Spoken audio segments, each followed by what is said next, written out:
Welcome to Classical Barry Sax channel. So today we're going to be doing a tutorial of the Ferling number 1. And if you watch my Ferling number 1 video where I played it, then you probably already know what it sounded like and the things that went well and the things that didn't go very well.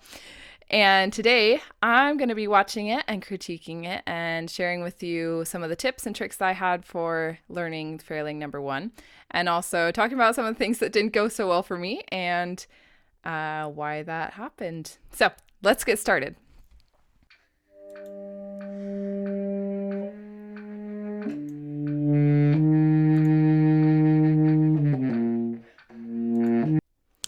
Okay, so the first thing off the bat with this piece is the counting is really, really hard because you're counting every single eighth note. And that can get so tricky, especially when you have the longer held notes. It starts off with what looks like a half note, but you're actually going to be counting that for 4 counts. And then in measure 2, you hear it go da da da dum. And it looks like, oh, it's a double dotted quarter, like I'll hold that for a little bit more than 1 beat. But no, you have to count to 4 and then you go really fast, okay? So that's something to look out for at the very beginning. Is I would make sure to have a metronome going, counting those eighth notes so that you can stay right on track. And just check yourself every so often. Be like, did I count that eighth note as 1 beat or a half a beat? Because it needs to be a full beat. Okay, let's keep going.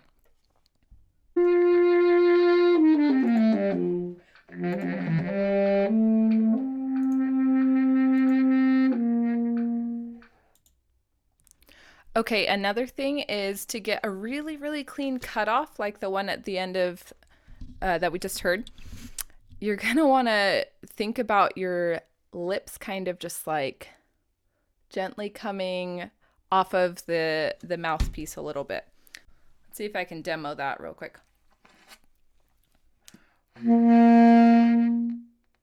You see how my lips kind of backed right off of the mouthpiece?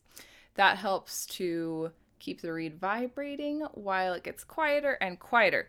So you can practice this by doing long tones and just get them gradually quieter until there's just nothing left.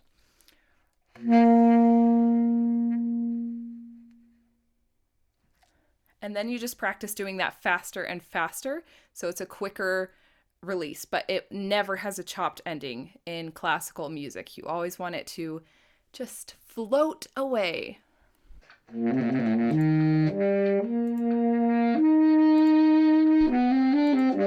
Okay, let's talk about some ornamentation, like the trill and the grace notes that we had there.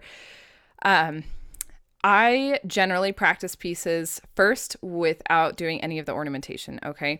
Because you're just needing to learn counting and getting the big beats hit right on time. So for example, what I would do in that measure to begin is just go and forget all about the trills. And then later, I would probably add in the trill next. I'd go and then very last, I would put in those grace notes also. So it would finally sound like, especially in a song that has so much ornamentation, I would definitely leave it out to begin with.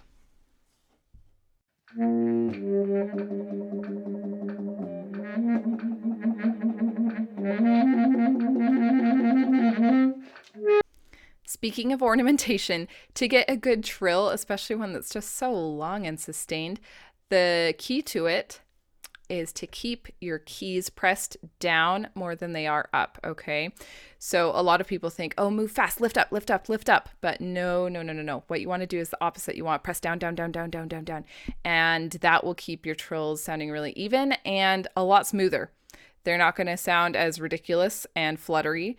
They're just going to sound like you actually have the 2 notes that you're looking for and really even. Let me demonstrate what it sounds like if you're thinking of doing a trill with lifting up your fingers, which is not the way that you want to think about it. Okay, so this is what it would sound like.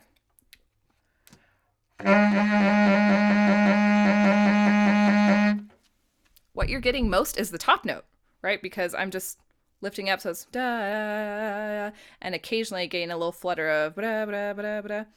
But to keep it more even, you're going to want to think of pressing down like this.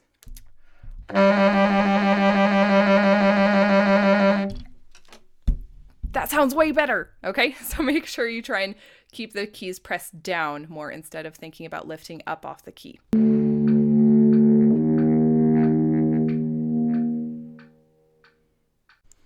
And isn't that low C just so hard to hold on to at pianissimo? So hard. And what you're going to want to do there is just make sure to keep your embouchure a little bit tighter than you normally would. That's going to keep the reed vibrating, even though you're not letting as much air pass through the reed. And then really push your bottom jaw out so that you're not cutting off the reed and having it jump up to a higher C. Let me try and demonstrate that for you. So a low C, if I was just to have a tight embouchure and not put a lot of air through it, would sound like this. You can hear the overtone, the high C. You can hear, which is not what we want. We want to just hear that low C. So instead, I'm going to try and push my bottom jaw forward, and I'm not going to tighten up by pushing my jaw up and biting on the reed. No biting. I'm going to just kind of tighten in at the corners. Here we go.